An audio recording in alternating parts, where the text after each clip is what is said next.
I'm Nikki Kristoff, and welcome to Teched Up.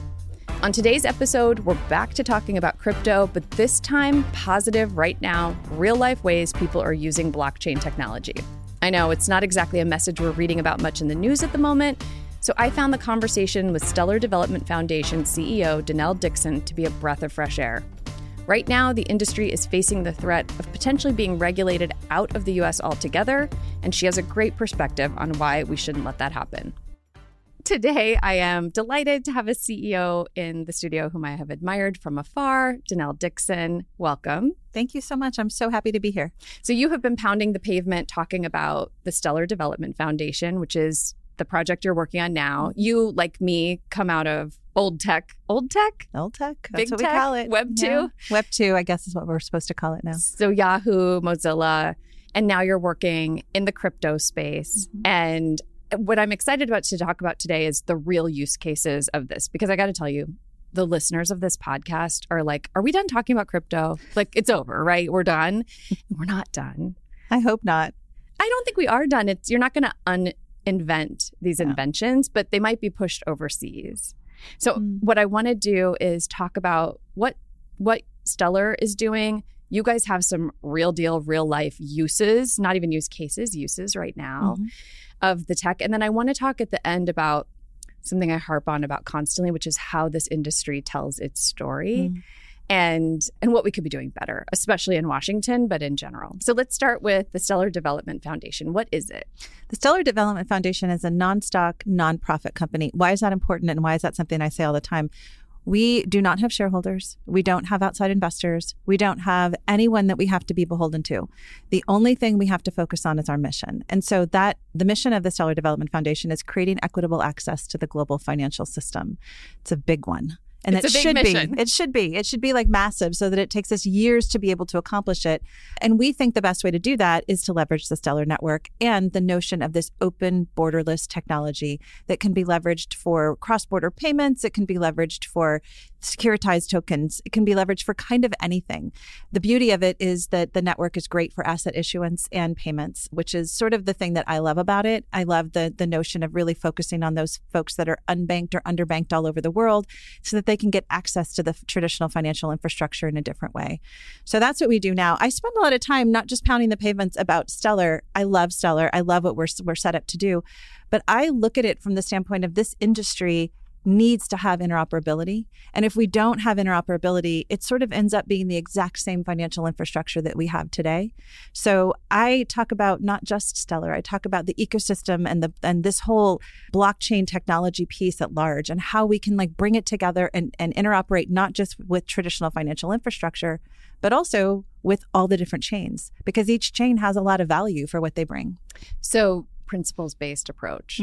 And I think this is something, I mean, obviously the traditional financial system, maybe this isn't obvious to people, is rusty. The rails are really archaic, not working well. This is, and stable coins and the network you're talking about and all of these chains can modernize our financial system. They don't have to be at odds with the financial system, which I think is a myth that we need to bust. Well, that's the biggest thing. I think that one of the things when Jed first approached me to come into this role, I looked at it as an opportunity to sort of fix some of the things that I had done. I looked back over my career and looked at the way that I had approached Web 1 and Web 2.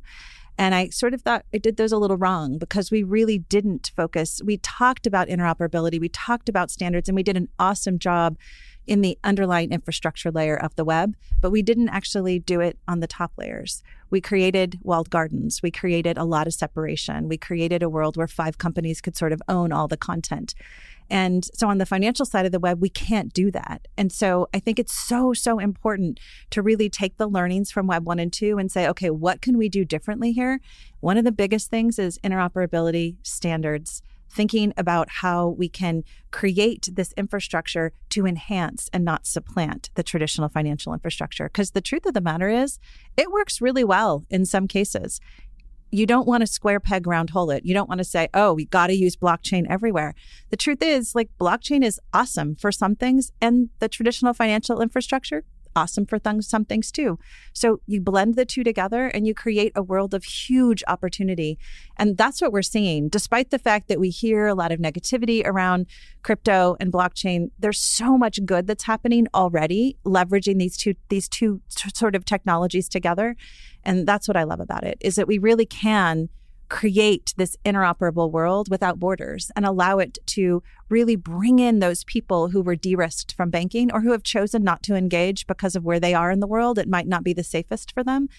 Then when they control it and they have access to their own value in their wallet, it can just change their world for them. And just for listeners who, just one little thing I want to highlight is when you talk about people who are de-risked from banking, that's a lot of Americans who are not participating in the traditional banking system or financial system because they're seen as too risky. Mm-hmm. And I think that one of the challenges the crypto industry has is convincing just the average American, because a lot of the great use cases make sense in countries where they don't have mm-hmm. a well-functioning financial system, just explaining and convincing them that this is still valuable, that it's not just bros with Lambos, making like casino money. And actually, this leads me to a specific pilot program you guys have done and a partnership you have in the works now, because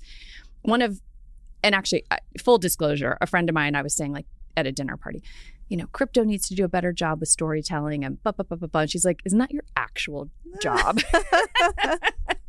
In fairness, yes. And it's hard. It's super, super hard when you have not just Sam Bankman-Fried, but other reckless behavior.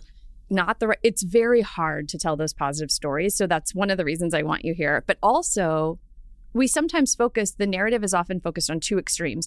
One is a hypothetical utopian future world that, protects human rights and increases privacy. And it's about this super decentralized next internet, which I believe we will get to, but it's so hypothetical and abstract.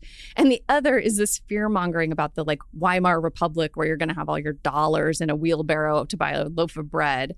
And I think neither of those are as helpful as just talking about real deal ways people are using this, which leads to what you guys are doing with MoneyGram and with Circle and USDC. Yeah, and I think that so much of this, it's so interesting because when I reflect back, I'll get to that in just one second, but I do want to reflect back on when we actually did focus on web standards and all of that, we didn't actually bring that to the masses.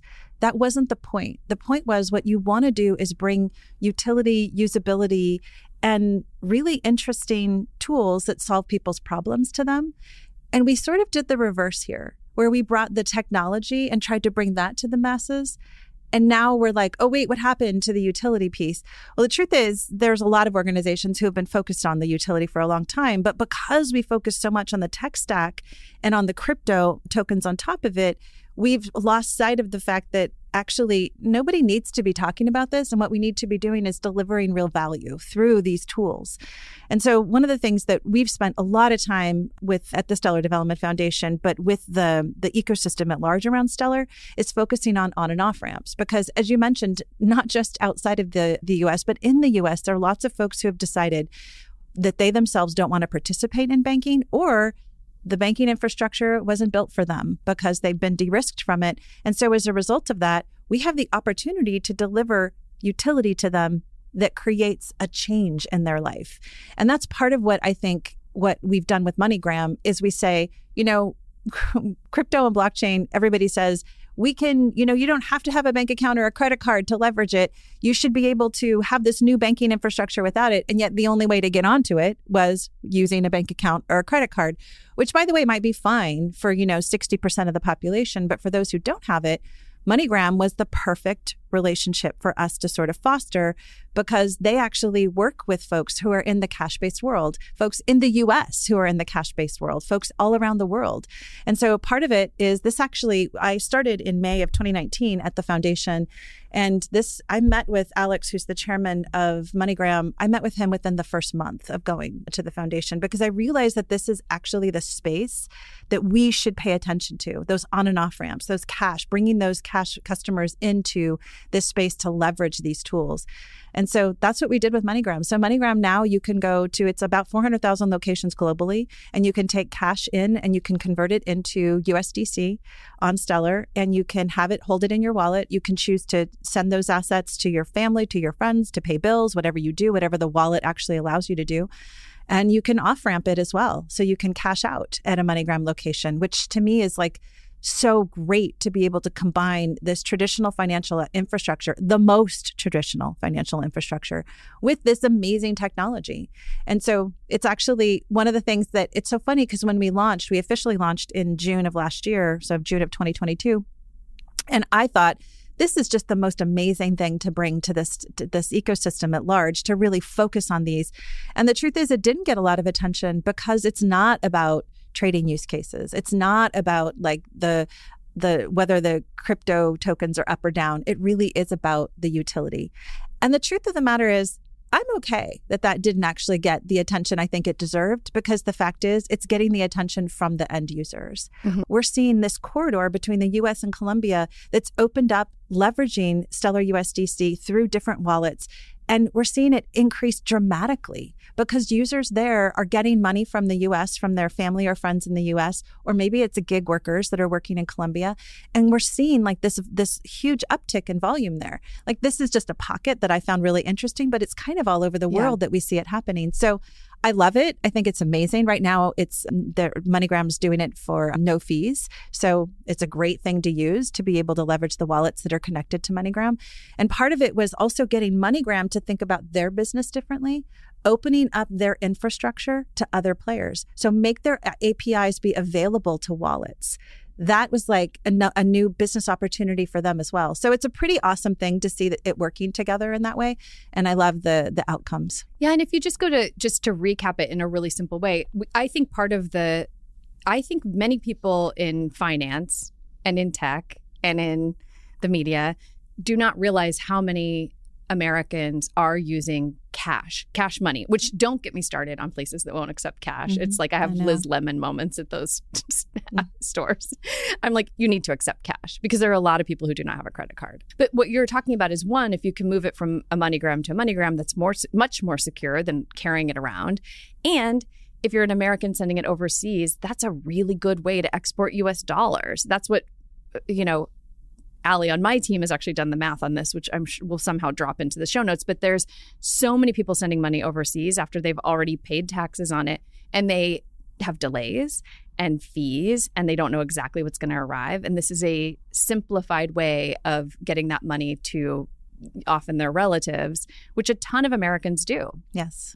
And that's the thing that I think we don't, I was meeting with some folks outside the US in policy, and they were like, well, why does it matter in the US and why does it matter here in Europe? And the issue is there are people who are de-risked from banking everywhere. And this does bring that opportunity for them. And it actually removes so many intermediaries and so much cost. We've actually, with the MoneyGram use case and with actually other anchors, we call them anchors, these financial institutions that sit on the edges of the network for on and off ramping. We've actually been able to, the World Bank targets bringing it down below 3%. We've actually been able to get it on a global average at 2% of fees, 2% a fee for the transactions. That's huge. And what people who don't have to use that type of technology understand is that sometimes it can be upwards of 8 to 10 to 12%. That's not right when you're thinking about sending value that you've already paid taxes on in one country and you're transferring it to another country. So this is like such an awesome use of this technology, and it really integrates nicely with banking infrastructure. With MoneyGram, you can also put it into your bank account if you receive it from you. Somebody goes in, they put cash in on one side, they send it to you, you then receive it, you can just convert it to your bank account. Yeah. Or you can take it out in cash, or you can just hold it. I remember, I talk about this a lot, but the first time I ever used Western Union, it was to get a relative out of jail, which that's like another podcast. It was a $50 fee, which I was shocked by. I had no idea, but I don't often use Western Union. It's not in my daily life, and I was stunned. So it's this regressive fee structure. And to your point, there are many... I'm talking about Americans because we're sitting in D.C. and that's what people in D.C. care about. Mm-hmm. But I do want to move to one other pilot case that you had. But, I think about Senator Tim Scott. He comes from a district with credit invisible voters, a ton of credit invisible, meaning they don't have credit. And so I think that this is sort of you think about the haves and the have-nots. And your point is it's okay that it didn't get attention as long as the people who need these services are finding them. That's right. And that's my part of it is like, I just want us to focus on utility. And to focus on utility, you need awesome UX design. You need simplification, obfuscating the technology. Nobody knows that they're using, nobody, some people do, that they're using HTTPS every day to send transactions over the web. That's okay. Yeah, nobody wants to know how the internet works. If they want to know, they can, but they don't need to understand the whole thing about how the technology works as long as it's safe and secure to them and they have the opportunity to understand it. That's the whole thing. What I learned in early days of the web is that when it came to privacy, when it came to understanding the technology, notice and choice and opportunity were the most important pieces. That is like not just dignifying to everybody, it's actually providing them, you make the tool so easy for them to use that it solves their problem. And if they want to get into the details, they can. And so that's the way we need to think about this. It's a technology layer, people. It's nothing more than that. It's no different than HTTPS or how you send emails. We don't understand how SMTTP works all the time, but it's okay because we know the emails get to where they want to get to. And one of the other things that I think is really important that gets lost a lot in the shuffle is that when you're sending value from one place to the other and people talk about it should be free, the fact is it shouldn't. Because if you're sending cash and somebody's taking cash out, there's going to be these mom and pop shops that are on that have their feet on the ground, that are actually the ones that are providing the tools for people to come and pick up their cash. They need a fee, but that fee right now is increased because of all the different players participating in it. With blockchain, you can eliminate the intermediaries and get the fee to the people that actually really need it. And so let's really be clear about what we're doing here. We're trying to not just create a world where there's a borderless world for financial, and in order to bring people into the financial infrastructure. But we also want the people who are actually spending the time and money to be able to provide services to get paid too. So there are fees, there's a place for fees, but the fees don't need to be at that level. I think that you just hit on 2 points that are really, really important. So former podcast guest Kathleen Brightman, who's a co-founder of the Tezos blockchain, talks about how crypto feels so inaccessible to people because it's a combination of computer science, game theory, and finance, which is not exactly an easy place to start. And when you don't have, to your point, great UX, so people can just very easily understand how to use it. When it's complicated, it's hard to get masses involved. And that's almost the flip of what we did with early web. We made it, well, not web 1, but web 2 made it really, really easy and simple for people to use it without having to understand why their email went from one place to the other. They just don't need to know. And they don't even have time to know. So I think that's an area of improvement. And then I also think the second really important thing you just said is you said something intellectually honest, which is it's not free and it's not going to be free. There will be fees, but they'll be much lower and more targeted. And so sometimes in the industry, when there's a conversation, again, that's very hypothetical or ideological, but not reality-based, we lose some credibility because it's not really true that this is going to be free. No. And that is so important for us not to lose credibility on these issues that, frankly, we just don't need to be embarrassed of. The fact of the matter is we're making it better. We're actually bringing things down below what the World Bank has recommended that we focus on. And that is the kind of thing that we should be proud of and yelling from the rooftops. And we do, frankly. This is part of it for me, is that I love to focus on these uses because these uses really demonstrate that it's working. It's there, and people are actually are gaining a lot of value from it, but it doesn't need to work in every case all the time. I always tell people that if you can find, when you go meet with partners, and even for my team, when they're meeting with folks, don't understand their business. Make sure you understand what they need and what problems they have. Sometimes they might not even know that they have a problem that we can solve, but don't just assume that we're going to be able to zero in and fix something, because blockchain isn't like the glue that fixes everything together and brings everything together, but it is the glue that actually makes the world really, truly borderless, so that we don't have to have all these cracks and these fissures in the financial infrastructure. We can just enhance it and bring it together. So another topic I want to talk about for people who are listening, who aren't based in Washington, if you are in the District of Columbia right now, you will see Ukrainian flags everywhere. We have them literally hanging over streets. And actually my neighbors who are in my entryway have a Ukrainian flag. It's incredibly, I know there's a lot of discussion about how much money we're sending over, but the fundamental issue of the freedom of the Ukrainian people is super important in DC. They care a lot. We care a lot. And you were involved in a pilot program with people in that country. And I'd love you to talk about that. Yeah. So we actually had spent a lot of time with the Ministry of Digital Transformation in Ukraine and with Zelensky and his administration before the war. And so we were already talking, and Zelensky was really focused, and still is today actually, on making it so that they have a cashless society, CBDCs, thinking about how you can leverage this technology to make it so that you're bringing like the most up-to-date, most ever-present technology into his administration and into his country. And so we had spent a lot of time with them. We're working on a pilot with Tesco Bank there to really create a digital hryvnia. We actually, that's launched, and they've been playing with that. And now they're talking about doing a CBDC. But so much of the work that we had done there was focused on how they could improve the tools that they have available to them in that country, because some folks were also underbanked and or unbanked there.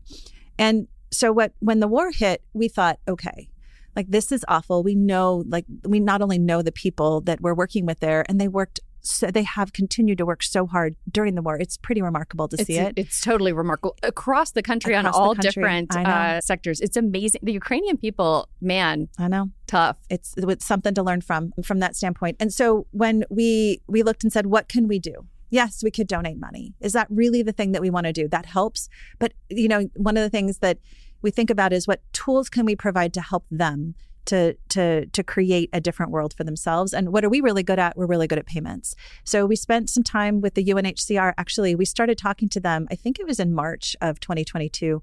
And we launched the pilot in December of 2022. So it was a pretty fast turnaround for an organization of that scale, because it's not super easy to get through all the different parameters of the UNHCR, but they were really committed to doing it too. And so we brought aid into Ukraine, leveraging the Stellar network, the USDC on Stellar, the Vibrant wallet, and really, so the difference now with respect to aid, because believe me, I'm not an expert on humanitarian aid, and I defer, and I'm so respectful of those that are.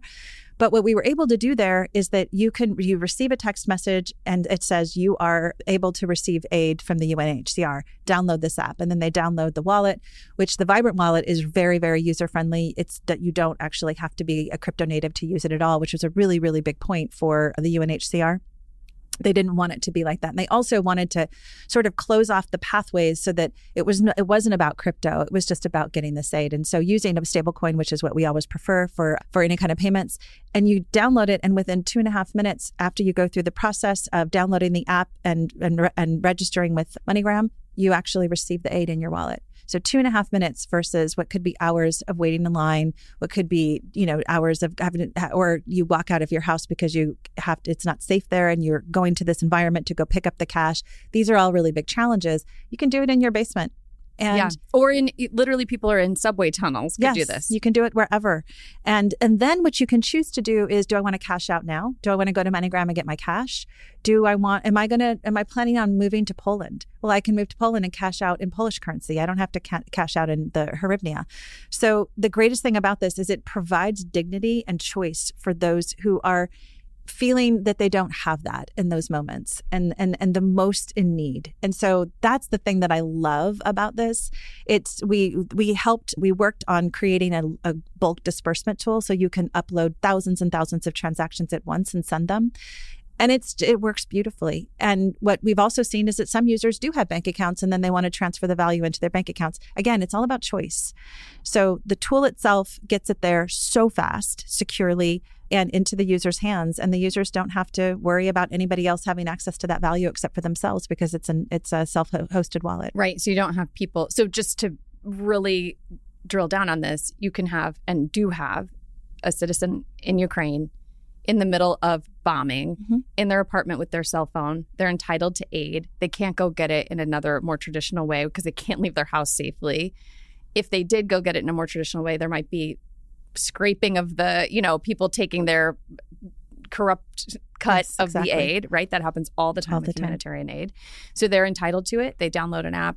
They're able to get it. They can send it to, maybe their kid is leaving Lviv to go to Poland and they need to send it to somebody else. They can put it in their bank account. They can decide what to do. But this happened. And it's happening.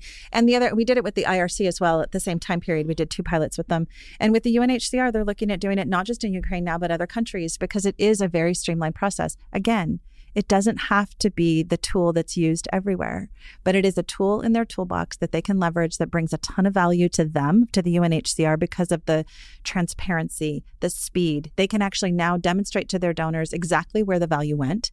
They can show it. They can show that money wasn't taken out and that there wasn't fraud that occurred there. And it's just a really amazing way to be able to use blockchain without making it clear that it's blockchain, but it's just this another rail that they get to choose from.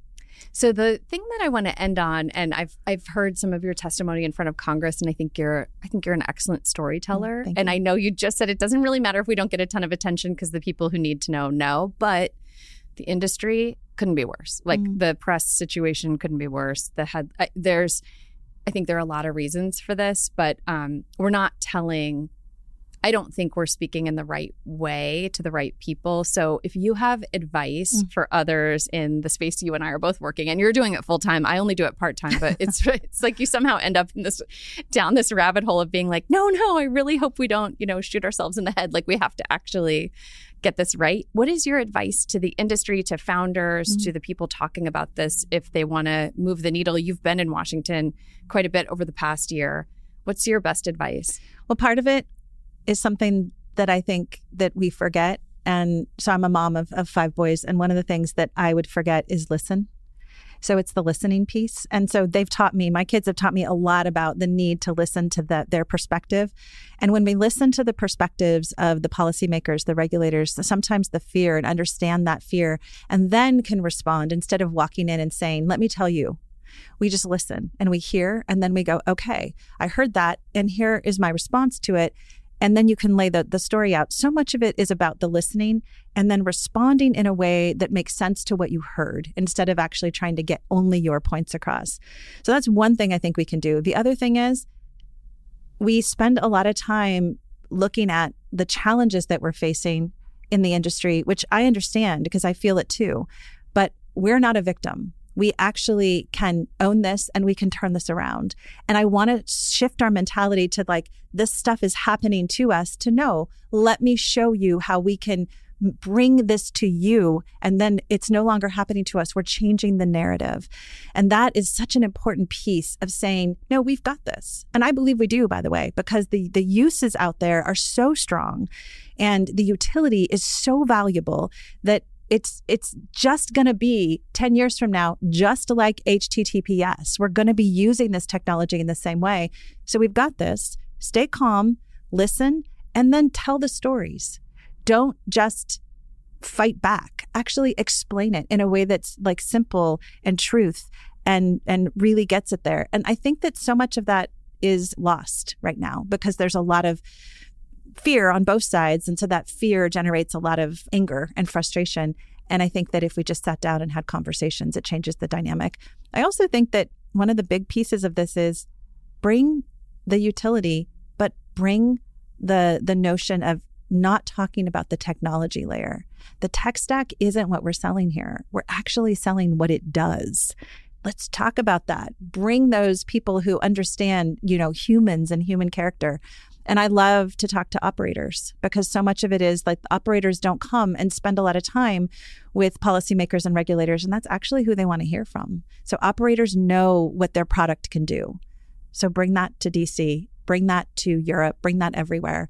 I actually feel like we're going to make a shift here in the United States because we have to, because I don't want to see technology leave this country. I don't want to see operators leave this country. And I actually don't think that they will if we can just have those conversations and listen to one another. I think that's really good advice. There's definitely a little bit of a sore winner vibe, which is not constructive. And then I also think we're talking about fear. There's fear among congressional staffers, in people after the FTX collapse and Sam Bankman-Fried's arrest, were sort of saying, well, you shouldn't have taken money from him. It's like, okay, well, then I'm not going to. Why would I take money? Not going to take money from anybody. Not even going to talk to him. Right. You guys took meetings with this guy. It's like, well, once bitten, twice shy. Why should I take meetings with you? So I actually think it's incredibly non-constructive to focus on attacking staffers who have a lot of other things they could be focused on. But to your point, listening to their often valid concerns, national security concerns, right? Which we have great stories on. Great this stories is the most amazing thing when we listen, and instead of just like reacting, we can just say, oh, okay, I gotcha. Like this is a problem that you're having or a concern that you have and your constituents raise it. Let me give you the 5 things that you can say in response to that, because actually the blockchain's pretty great when it comes to national security concerns. The stability of the US dollar. Let me tell you how much companies around the globe want to leverage the US dollar and can do so with stablecoins in a way that's very, very positive for the United States. Like these are all things that you hear about. And when the people talk about fraud and all these things happening, well, actually, if it does happen, you can see it. It's an immutable record. So these are like really good stories to be able to tell. And it's about just the notion of wanting to not win the conversation. It's so funny because when I think about, and I say this all the time to my teams that are doing deals, when you do deal, you know you've gotten to the best place on the deal when neither side is particularly happy with the outcome, because what you don't want is that deal to result in litigation or result in breaking up and result in all these challenges. And when one side is really happy and the other side's not so much, that's going to happen. But when both sides are like, okay, fine, that was okay with me, that's what happens in legislation. That's what happens with policy, is if we think about it as a principle-based approach, we're not going to get everything we want, but I bet you we can both get 90%. I think that's exactly right. The goal should be a compromise meeting in the middle so that you can keep building, keep expanding, keep innovating, and also keep this technology in the US. I said this at the beginning. These inventions are not going to be uninvented, but they might go overseas and we don't need to be paying to bring them back like we did with semiconductors. It would be great if we could keep building in the US. So I'm glad you're in Washington. Thank you for taking the time while you're here to come into the studio and talk about what you're working on. So awesome to be here. Thanks for having me. And thanks for doing the work to get our story out in a positive way. I'll try.